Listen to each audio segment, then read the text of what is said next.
প্রিয় দেশবাসী, আজকে হাঁটতে হাঁটতে চলে আসলাম গাবতলী বালুঘাট।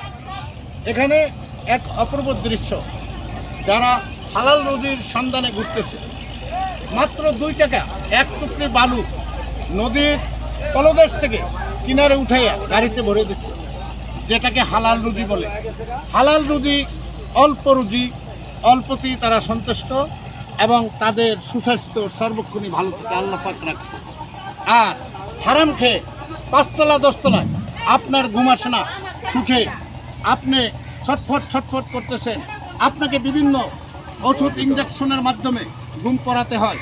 আর এই যে দেখেন লেবার, এরা মাত্র 2 টাকা 5 টাকা রুজি করে, এরকম করে সারাদিনে পরিশ্রম করে 400 থেকে 500 টাকা উপার্জন করে, এ দিয়েই তারা শান্তিতে সন্তুষ্ট।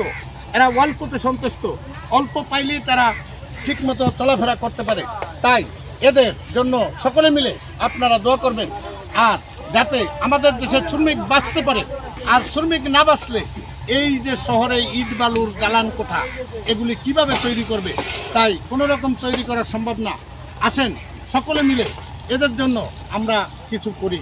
তাই আমার এই চ্যানেলের কথাগুলো যারা শুনবেন, একটু মনোযোগ সহকারে আপনাদের ব্রেনটা খুলে যাবে। আমার কথাগুলো হলো এরকম যে, সৎ মানুষের সন্ধানে আজকে চলে আসলাম নদীর ঘাটে। এখানে এসে দেখলাম মাত্র 2 টাকা এক টুকরি বালু নদীর বীজখান থেকে এই কিনারে উঠাইয়া গাড়িতে উত্তোলন করে দেয়, গাড়ি ভরে দেয়। তারা মাত্র 2 টাকা করে বালুর কণার মতো জমিয়ে, তারপরে সারা দিন শেষে সন্ধ্যার পরে রাত্র 8টা 9টা 10টা বেজে যায়, তখন তারা মাত্র 400-500 টাকা নিয়ে চলে যায়। এ দিয়ে তাদের সংসার চলে। কিভাবে তারা সুখে শান্তিতে বসবাস করে। আর কোটি কোটি টাকা আছে, লক্ষ লক্ষ টাকা আছে, হাজার হাজার টাকা আছে, মিলিয়ন বিলিয়ন টাকা আছে, কিন্তু আপনি অসুখী, আপনি খাইতে পারেন না, আপনার খাওয়ানো হজম হয় না, নাল দিয়ে আপনাকে খাওয়াতে হয়, আর আপনাকে ঘুম করাতে হয় একমাত্র এই ওষুধ বা ইঞ্জেকশনের মাধ্যমে। আপনার ঘুম আসে না, আর এরা সুখে শান্তিতে মুদ্রা পাইতেছে। এদের জন্য সকল মিলে আমরা দেশবাসী দোয়া করি, তারা শান্তিতে থাকুক, আর বাঁচুক শ্রমিক, বাঁচুক দেশ। এই নিয়ে এখানেই শেষ করছি।